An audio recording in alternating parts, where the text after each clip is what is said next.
انبیاء کرام ہے؟ لوگ پوچھیں گے یہ کیا کوئی نبی ہے؟ تو جواب ملے گا نہیں، یہ امت محمدیہ کے نمازی ہیں۔ پھر دوسری جماعت آئے گی، ان کے چہرے چاند کی طرح چمکتے ہوں گے، 14ویں کے چاند کی طرح چمکتے ہوں گے۔ پوچھا جائے گا یہ کسی نبیوں کے یا صحابہ ہیں؟ کہا جائے گا نہیں، یہ امت محمدیہ کے نمازی ہیں۔ پھر تیسری جماعت آئے گی، ان کے چہرے ستاروں کے مانند چمکتے ہوں گے۔ پوچھا جائے گا یہ کون لوگ ہیں؟ یہ کسی امت کے تابعین ہیں؟ فرمایا جائے گا نہیں، یہ کسی امت کے تابعین نہیں بلکہ امت محمدیہ کے نمازی ہیں۔ پھر پوچھنے والے پوچھیں گے بتاؤ جو پہلے آئے تھے جن کے چہرے سورج کے مانند چمکتے تھے، بتاؤ ان کی نمازوں کا حال کیا تھا؟ تو بتایا جائے گا، ان سے پوچھا جائے گا تو وہ کہیں گے کہ ہم وہ لوگ ہیں جیسے ہی اذان ہوتی تھی تو ہم مسجد میں موجود ہوتے، اذان ہوتی تھی تو وضو کر کے مسجد میں موجود رہتے تھے۔ پھر پوچھا جائے گا ان لوگوں سے جن کے چہرے چاند کے مانند چمکتے ہوں گے، تمہاری نمازوں کا کیا حال تھا؟ تو وہ بتائیں گے کہ ہم وہ لوگ ہیں جو اذان سے پہلے وضو کر لیا کرتے تھے اور اذان سننے کے بعد میں مسجد میں چلے جاتے تھے۔ پھر تیسرے لوگوں سے پوچھا جائے گا تمہاری نمازوں کا کیا حال ہے؟ وہ کہیں گے کہ ہم اذان سنتے ہی مسجد میں چلے جاتے تھے اور وضو کر لیا کرتے تھے۔ تو معلوم یہ ہوا کہ جو نمازوں کی پابندی کرتا ہے، جو اگر وضو قبل کرتا ہے یا اذان سنتے ہی مسجد میں چلا جاتا ہے، تو اللہ کے رسول صلی اللہ علیہ وسلم فرماتے ہیں کہ روزے قیامت میں ان کے چہرے 14ویں کے چاند کی طرح چمکتے ہیں۔ اور جو نمازوں کو ترک کرتا ہے، نمازوں کو ترک کرتا ہے اور وہ وقت نکال کر نماز پڑھتا ہے، تو مرنے کے بعد میں قبر میں جب ہم جائیں گے تو ہمارے گلے میں آگ کا تاک ڈالا جائے گا۔ جو ہار ہم پھولوں کا ڈالتے ہیں نا یہاں پر دنیا کے اندر، ہمارے ہار جو ڈلے گا قبر کے اندر تو وہ ہمارے آگ کا ہار ہوگا۔ روایت تو بہت کچھ ہے، میں صرف یہ بات آگے بات نہ زیادہ بڑھاتے ہوئے میں صرف اس بات کو سمجھانا چاہتا ہوں ان لوگوں کو، دنیا کے اندر ہم اللہ سے اگر خوف کریں گے، دنیا کے خوف سے مت پڑے۔ دنیا والے کیا کہیں گے یہ مت سوچئے۔ آج کل نماز پڑھ رہے ہیں تو یہ خیال کر کے پڑھ رہے ہیں کہ لوگ مجھے نمازی کہتے ہیں۔ اگر نماز پڑھ رہے ہیں تو یہ خیال کر رہے ہیں کہ لوگ مجھے نمازی کہیں گے۔ لوگ نمازی کہیں اس لیے نماز پڑھ رہے ہیں۔ اگر کسی کی مدد کر دی، کسی کو کھانا دے دیا، کسی کو کپڑا دے دیا، تو بھی یہ خیال کرتے ہیں لوگ مجھے سخی کہیں، لوگ مجھے یہ کہیں کہ زکات دینے والا ہے، زیادہ خرچ کرنے والا ہے، مسکینوں کو کھلانے والا ہے۔ وہ لوگوں دنیا کے کہنے والوں سے کام نہیں چلے گا۔ دنیا تمہیں سخاوت والا کہہ دے اس سے کام نہیں ہے، دنیا تمہیں نمازی کہے اس سے کام نہیں بنے گا، تمہیں دنیا حاجی کہے اس سے کام نہیں بنے گا، بلکہ مصطفیٰ کہتے تم ایمان والے ہو تو کام چلے گا۔ مصطفیٰ کہتے ایمان والے ہیں۔ انشاءاللہ العزیز ہم صدق دل سے اگر ہمارے اندر کوئی کوتاہیاں ہیں، کوئی غلطیاں ہیں تو ان کی توبہ کرتے ہیں صدق دل سے، اور انشاءاللہ عہد کرتے ہیں پابندی کے ساتھ میں 5 گانا نماز پڑھیں گے، انشاءاللہ نماز پڑھیں گے انشاءاللہ۔ میرے بھائیوں سے میں بار بار یہ بات کہتا ہوں، ہمارے بھائی یہ بات کا خیال رکھیں، ہماری مسجد سونی رہتی ہے۔ اس مسجد کی بات کر رہا ہوں میں، تو بڑے الفاظات میں ایک بات سمجھانا چاہتا ہوں، یہ مسجد آپ کی سونی رہتی ہے، مسجد آپ کی ہے، مکان آپ لوگوں کے ہیں۔ لکھا ہے حدیثوں میں کہ جو مسجدیں سونی ہوتی ہے نا وہ مسجدیں بد دعائیں کرتی ہیں۔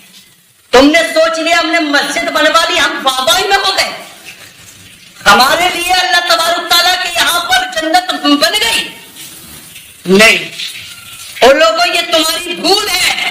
آقا فرماتے ہیں مسجدیں بناؤ تو ان کو آباد کرو، اور اگر مسجد بنانے کے بعد میں مسجدوں کو ویران کیا، مسجدیں خالی رہی، مسجدیں سونی رہی، تو یہ مسجدیں